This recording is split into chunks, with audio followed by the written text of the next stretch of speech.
ஒரு அழகான கிராமத்தில் ஜஸ்வந்த் என்ற ஒரு குட்டி பையன் இருந்தான். அவன் மிகவும் சுறுசுறுப்பானவன். ஆனால் படிப்பில் அவனுக்கு அதிக ஆர்வமில்லை. என்ன ஜஸ்வந்த், வீட்டு பாடங்கள் அனைத்தும் முடித்து விட்டியா?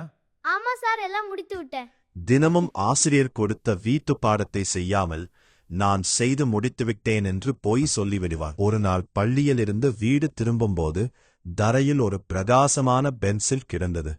அது சாதாரண பென்சில் மாதிரி இல்லை. அதை எடுத்துக்கொண்டு வீட்டுக்கு சென்றான் ஜஸ்வந்த். வீட்டுக்கு வந்து உடனே அந்த பென்சிலால் ஒரு பேப்பரில் எழுத முயன்றான். ஆனால் ஆச்சரியம், பென்சில் எழுதவே இல்லை.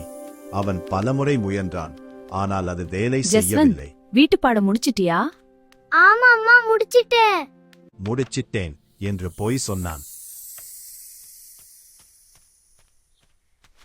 நான் அம்மா விட பொய் சொல்லிருக்க கூடாது, உண்மையை சொல்ல வேண்டும். அம்மா சாரி அம்மா, நான் பொய் சொல்லிட்டேன். என் வீட்டு பாடங்களை முடிக்கவில்லை. அம்மா பாரு, இந்த பென்சில் மாயாஜாலம் செய்யுது. இப்போது அது நன்றாக எழுத ஆரம்பித்தது. ஜஸ்வந்த் அதை பார்த்து மிகவும் ஆச்சரியப்பட்டான். இது ஒரு மாய பென்சில், உண்மை சொல்லால் தான் வேலை செய்யும் போல என்று அவன் புரிந்து கொண்டான். அந்த நாளிலிருந்து ஜஸ்வந்த் எப்போதும் உண்மையையே பேச ஆரம்பித்தான்.